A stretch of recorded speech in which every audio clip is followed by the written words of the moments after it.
যদি প্রশ্ন করা হয় যে মানুষ সাধারণত কোন জিনিসটা নিয়ে সবচেয়ে বেশি পেরেশান থাকে, সেটা কি বলতে পারবেন? সেটা হচ্ছে রিজিক। কোন রিজিক? যে রিজিকটা পৃথিবীর সৃষ্টির 50,000 বছর আগে নির্ধারিত। আপনি দেখেন একটা চড়ুই পাখি বা একটা যে কোনো পাখি যখন ভোরবেলা যখন বের হয়, সে কিন্তু এই কথা চিন্তা করে বের হয় না যে আগামীকালকে সে কী খাবে। সে আল্লাহর উপর তাওয়াক্কুল করে সে বের হয়ে যায়। বের হয়ে যাওয়ার ফলে কি হয়? সন্ধ্যার সময় সে ভরা পেটে ফিরে। কিন্তু আমরা মানুষ, আশরাফুল মাখলুকাত, আমাদের ইয়াকিন, আমাদের ইমানের অবস্থা এই যে আমরা এই জিনিসটা নিয়েই সবচেয়ে বেশি পেরেশান। দেখেন ভাই, আপনার রিজিকে যেই জিনিসটা আছে, যেই খাবারটা আছে, যেই সুস্থতা, যেই বিপদ আপদ আছে, সেটা আপনি কোশ্চিনকালেও আটকাইতে পারবেন না।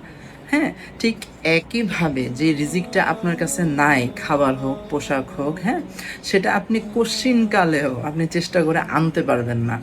ঠিক আছে? তো রিজিকের যে কনসেপ্টটা, সেই কনসেপ্টের উপর আমরা বিশ্বাস রাখি, আমরা চেষ্টা করি, কিন্তু আমরা কখনো অতিরিক্ত পেরেশান যেন না হই। আল্লাহ সুবহানাহু ওয়া তাআলা আমাদেরকে ওই ঈমান দান করেন, যেই ঈমানের বদৌলতে আমরা তাকদীর এবং রিজিকের উপর সন্তুষ্ট এবং বিশ্বাস রাখতে পারি। আমিন।